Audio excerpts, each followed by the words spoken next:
Hello friends. TDS का payment कैसे करना है अंडर न्यू इनकम टैक्स का एक्ट।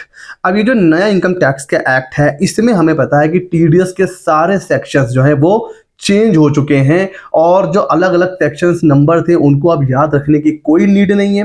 बिकॉज अब पूरा का पूरा जो टीडीएस है ना ये दो सेक्शन में डिवाइड हो गया है।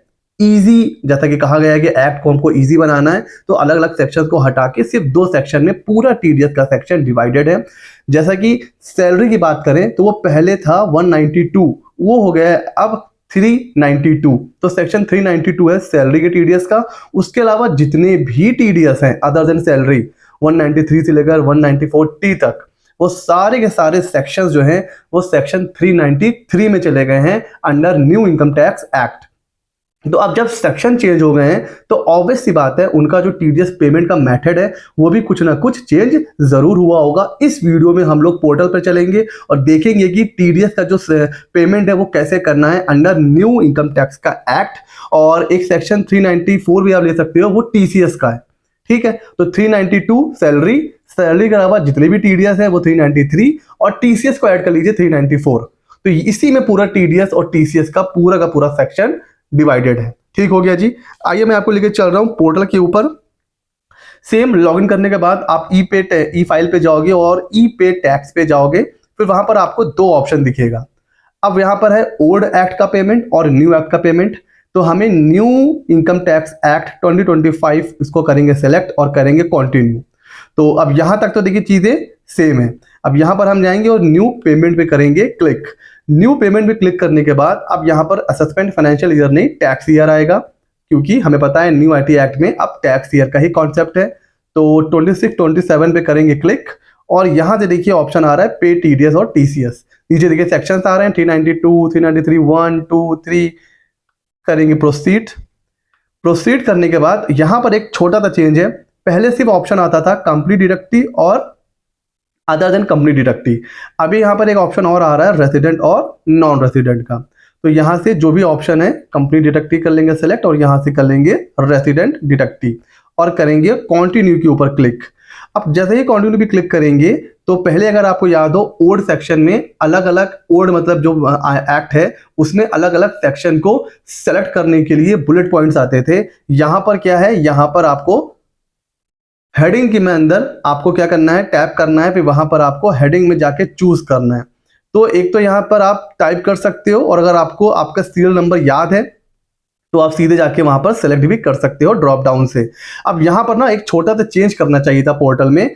चेंज ये करना चाहिए था कुछ शॉर्ट पीरियड के लिए इनको ये करना चाहिए था कि जो आप देख रहे हो न्यू एक्ट का सेक्शन इसके साथ ही यहाँ पर ओल्ड एक्ट का सेक्शन भी लिख देते कुछ शॉर्टर पीरियड के लिए, एक क्वार्टर या 2 क्वार्टर के लिए। उससे क्या होता कि साइड बाय साइड हमारा ओल्ड एक्ट और न्यू एक्ट उसकी जो मेमोरी है ना वो आराम से मेमोराइज हो जाती और उसके बाद हटा देते।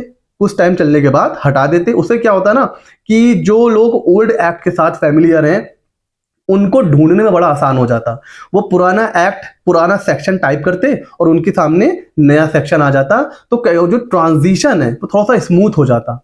तो यहाँ पर ओल्ड सेक्शन भी यहाँ पर ब्रैकेट में लिखा होना चाहिए था, जो कि नहीं लिखा हुआ है। ठीक, कोई बात नहीं।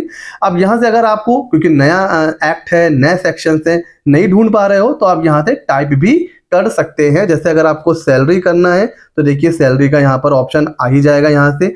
फिर अगर आप यहाँ से सपोज आपका है इंटरेस्ट तो आप इंटरेस्ट टाइप करोगे तो इंटरेस्ट से रिलेटेड जितनी एंट्रीज है वो आ जाएंगी। तो इस तरीके से अगर आपको अभी सेक्शंस या उसके अंदर की जो सीरियल नंबर है टेबल वो नहीं याद है तो आप सर्च भी कर सकते हो। मेरा कमीशन और ब्रोकरेज है, यहाँ पर कमीशन ब्रोकरेज 2 हेड में डिवाइडेड है, एक है इंश्योरेंस और एक है अदर्स। तो मेरा अदर्स है उस पर मैं क्लिक कर लूंगा। फिर यहाँ पर जो टैक्स का अमाउंट है जो भी टैक्स का अमाउंट होगा वो यहाँ पर आप उसको लिख करके ऐड करेंगे। ऐड करने के बाद नीचे अगर कुछ इंटरेस्ट है पेनाल्टी है कुछ अदर सेक्शन में कुछ लेट फीस वगैरह है तो वो आप यहाँ पे कर सकते हो। अदरवाइज आप कर सकते हो कंटिन्यू। और कंटिन्यू करने के बाद एक बार यहाँ से सब चीज़ें चेक करने के बाद आप करो कंटिन्यू। और फिर यहाँ से जो ऑप्शन है जैसे हम लोग ओल्ड एक्ट में पे करते थे टीडीएस सेम वैसे ही है। जो भी आपके पास ऑप्शन अवेलेबल है debit card net banking RTGS UPI उसके थ्रू आप पेमेंट करोगे और चालान जनरेट हो जाएगा। तो ये है एक पूरा आप कह सकते हो प्रोसेस न्यू एक्ट में टीडीएस को पे करने का। बहुत ज़्यादा चेंज नहीं है, बट हाँ 2-3 जगहों पर चेंज है जहां पर आपको ध्यान में रखना है, क्योंकि पहली बार इस बार हम लोग पे करेंगे तो कहीं ऐसा ना हो जाए कि कहीं का कहीं एंट्री पहुंच जाए, तो इससे प्रॉब्लम हो सकती है। क्योंकि हमें पता है टीडीएस अगर गलत सेक्शन में पे हो गया तो फिर ठीक कराना बड़ा मुश्किल हो जाता है और आगे चल के डिमांड भी क्रिएट हो जाती है, और जिसको क्रेडिट मिलना चाहिए उसको क्रेडिट भी नहीं मिल पाता है। इसीलिए फर्स्ट टाइम अगर आप टीडीएस पे कर रहे हैं, नया एक्ट है, नए सेक्शंस हैं, बहुत ही केयरफुल होकर के टीडीएस का पेमेंट करें। और एक काम आपको करना है केयरफुली, नीचे है बटन सब्सक्राइब का, आपको करना है सब्सक्राइब। अगर नए हैं तो सब्सक्राइब कर लीजिए, वीडियो को शेयर करिए ताकि ऐसे ही मजेदार वीडियोस आप तक आते रहें। मिलते हैं अगले नॉलेजेबल वीडियो में।